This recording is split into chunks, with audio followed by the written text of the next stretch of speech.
अस्सलाम वालेकुम। कुरान क्लास में आप सबको खुशामदीद। अपने लिए और आप सबके लिए आने वाले रमज़ान के हवाले से एक याद दहानी के साथ इंशाअल्लाह ताला मैं आपके साथ कुरान में कुछ ऐसी चीज़ों का जिक्र करूंगा जिन्हें मैं ख़ास तौर पर बहुत बाअसर समझता हूँ। आप सब जानते हैं, शायद ज़्यादातर जानते हैं कि कुरान में रमज़ान और रोज़े के बारे में तमाम बयान सूरह बकरा के एक हिस्से में वाज़ेह तौर पर किए गए हैं।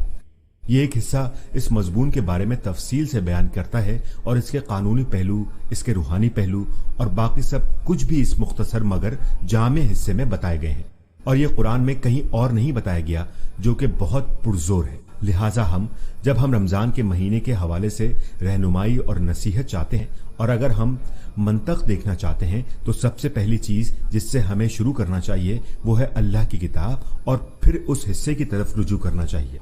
और फिर उस हिस्से में कुछ ऐसी आयात हैं जो कि आप जानते हैं इसके कुछ कायदे कवानीन बताती हैं।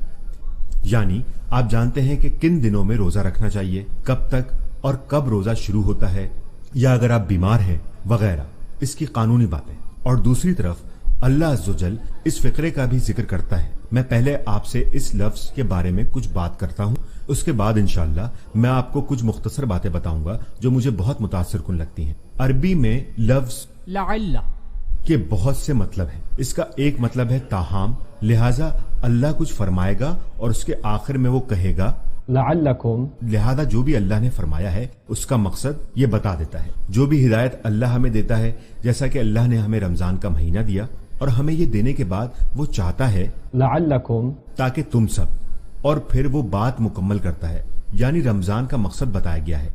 इस लफ्ज का मतलब मुतवक्का तौर पर भी है। मुतवक्का तौर पर दूसरे लफ्जों में मैंने तुम्हें ये दिया है, उम्मीद है तुम ऐसा करोगे। जो भी हिदायत अल्लाह ने हमें दी है इस मौके पर रमजान की सूरत में, ये सतून रोजा रखने का कानून मैंने तुम्हें ये दिया है, उम्मीद है तुम इससे पूरी तरह फायदा उठाओगे। दूसरे लफ्जों में मैंने किया, मैंने तुम्हें इस मकसद के लिए ये दिया, दूसरे कि तुम इस मकसद को पालोगे। आप जानते हैं यह हमें क्या सिखाता है? यह हमें सिखाता है कि क्योंकि आप और मैं रोजा रखते हैं, इसका मतलब ये नहीं कि हम वो नताइज पालेंगे जो हम पाना चाहते हैं। उम्मीद है कि हम पालेंगे, लेकिन इसकी कोई गारंटी नहीं है। लिहाजा अरबी लफ्ज रजा ऐसा करता है कि उम्मीद है पालो, इसका मतलब शायद भी है, इसकी उम्मीद है कि आप वो पालें, लेकिन कोई गारंटी नहीं। जबकि इसके मतलब में उम्मीद है, इससे क्या होता है, ये हमें मुस्बत बना देता है। अल्लाह अज़्ज़वजल फरमाता है, या अय्युहल्लज़ीना आमनू कुतिबा अलैकुमुस्सियाम कमा कुतिबा अलल्लज़ीना मिन क़ब्लिकुम लअल्लकुम तत्तक़ून। तुम में से वो जो ईमान लाए, रोजे तुम पर फर्ज किए गए हैं जैसा कि तुमसे पहले लोगों पर किए गए थे, ताकि तुम तकवा हासिल करो, तुम परहेजगार बनो, ताकि तुम मुत्तकी बनो, तुम खबरदार और बाखबर रहो। अरबी में तकवा का मतलब है अपनी हिफाजत करने की ख्वाहिश, तकलीफ से बचना।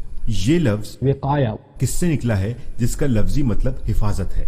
आप जानते हैं जब हम कहते हैं वकीना अज़ाबन्नार की, दुआ के इस हिस्से का मतलब है हमारी हिफाजत फरमा जहन्नुम की आग से, तो अल्लाह ताला फरमाता है कि तुम्हें रोजे अता किए हैं जैसा कि तुमसे पहले के लोगों को अता किए गए थे। उम्मीद है कि तुम लोग अपनी हिफाजत की ताकत खुद में पैदा करो।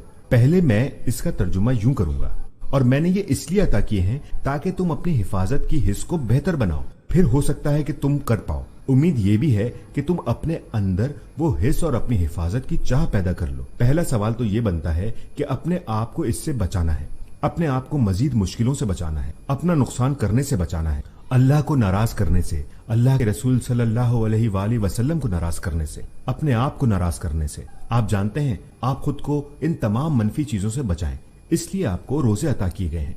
लिहाजा इस वीडियो में मैं आपसे मुख्तसरन रोजे और तकवा के दरमियान के रिश्ते के बारे में बात करूंगा। शायद नफ्सियाती पहलू से उसके बाद हम खत्म करेंगे, और हो सकता है कि दूसरी किसी वीडियो में मैं आपसे रमजान के रोजों के दूसरे पहलुओं पर बात करूंगा। जब अल्लाह सुब्हानहू तआला ने हमें रोजे दिए तो ये एक जिस्मानी मश्क थी, यानी आप इसे महसूस करते हैं।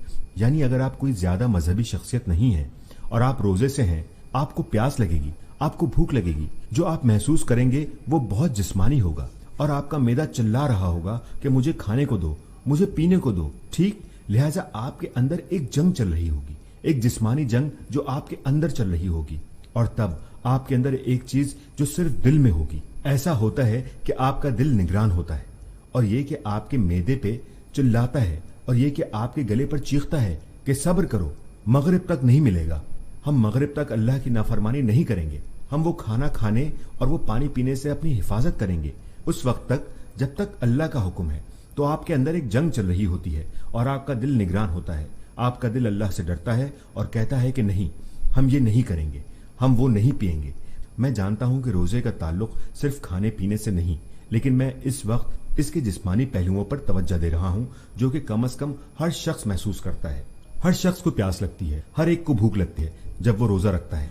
जब आप सड़क पर चल रहे होते हैं और आपको एक ख्वाहिश होती है, आप में से कोई नौजवान सड़क पर चल रहा है और एक लड़की पास से गुजरे, तो आपकी नजरें उसकी तरफ जाती हैं और आप अपनी नजरें नहीं झुका सकते। आप जानते हैं ये ऐसी ही ख्वाहिश है जैसे आपके गले को ख्वाहिश होती है, आपके पेट या मैदे को ख्वाहिश हो, आपकी आंखों को ख्वाहिश होती है कि वो देखना चाहती है। जब आपके गले और आपके मैदे को ख्वाहिश होती है तो आपका दिल उन्हें रोकता है, रुको, नहीं नहीं, आप नहीं करने देते, आप अपनी प्यास नहीं बुझाएंगे, आप आखिरी वक्त तक इंतजार करेंगे। जब आपकी आंखें गलत चीज को देखती हैं, आपका दिल निगरान होता है और आपका दिल आपको बताता है अपनी नजर मत उठाना, दूसरी तरफ देखो, अस्तगफिरुल्लाह कहो, तब तक नहीं जब तक अल्लाह तुम्हें हलाल तरीके से ना दे दे, जब तक तुम्हारी शादी नहीं हो जाती, जब तक जन्नत नहीं मिल जाती, जब अल्लाह आपके लिए इसे बेहतर बना दे, यहाँ तक कि तुम्हें इंतजार करना पड़े, हत्ता कि तुम्हारी ख्वाहिश, तुम्हारी प्यास, तुम्हारी भूख बहुत शदीद हो, तब भी आपको खुद को रोकना होगा, आपको अपनी हिफाजत करनी होगी। तभी ये तमाम सबके साथ नहीं होता। हम नहीं रुकते,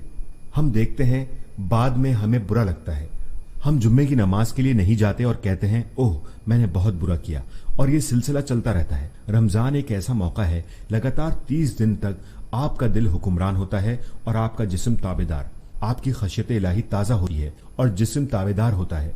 जुम्मा खासी रूहानियत भरा दिन होता है, लेकिन फिर हफ्ते के 6 दिन भी मिलते हैं आपको। अल्लाह क्या करता है रमजान में? 30 दिन आप ये जंग जीतते हैं। वैसे एक खास मोहरा जो आपको ये जंग जीतने नहीं देता वो है शैतान और उसके जराए, जो आपको बार बार कह रहे होते हैं कि कोई बात नहीं, कोई बात नहीं, बस थोड़ा सा घूंट, बस थोड़ा सा और, बस थोड़ा सा चख लो, बस थोड़ा सा कर लो, ये इतना बुरा भी नहीं है, कम से कम तुम उस लड़के जैसे तो नहीं हो जो वहां है।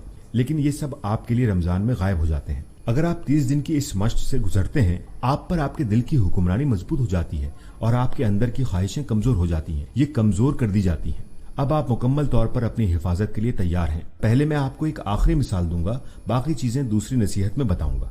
आप जानते हैं पुलिस वाले, आग बुझाने वाले, मिलिट्री वाले, इन लोगों को जब तरबियत दी जाती है वो हकीकत में जलते हुए घर में नहीं जाते, वो पहले तरबियती जगहों में जाते हैं और मसनूई मश्क करते हैं और इस तरह से असल चीज के लिए तैयार किए जाते हैं। और वो गोली चलाने की मश्क करते हैं इससे पहले कि कोई असली गोली चलाए, इससे पहले कि असली दुश्मन हमला करे। इसी तरह रमजान करता है। 30 दिन तक अल्लाह शैतान को दूर रख देता है और वो हमें मौका देता है कि हम अपनी तरबियत करके मजबूत से मजबूत तर बने। लिहाजा जब आपकी तरबियत मुकम्मल हो गई है, आप हमेशा तो तरबियत कैंप में नहीं रह सकते। पुलिस वालों को बाहर के असली खतरों से निपटना होगा, आग बुझाने वालों को वाकई में आग बुझानी होगी। इसी तरह हम इंसानों को भी शैतान से लड़ना होगा और हमारे नफ्स पर उसके जोर से भी। हमें उसको इस असली जंग में शामिल करना होगा। जैसे ही हम अपनी तरबियत से फारिग होंगे, वहां हम सीखें कि अपनी हिफाजत कैसे करनी है, खुद को कैसे बचाना है, अपने दिलों को ऐसा मजबूत किला बनाना है कि शैतान उसमें दाखिल ना हो सके। आपको रोजे इसीलिए अता किए गए हैं ताकि आप अपनी हिफाजत कर सकें। अल्लाह अज़्ज़ोजल हमें उन लोगों में से बनाए जो रमजान में और उसके अलावा भी अपनी हिफाजत कर सकते हैं, और अल्लाह रमजान की तरबियत को ऐसा बनाए जो हमेशा के लिए रहे और हम इसकी रूह को समझने के काबिल बने और उसे अपनी बाकी की जिंदगियों में भी शामिल कर सकें।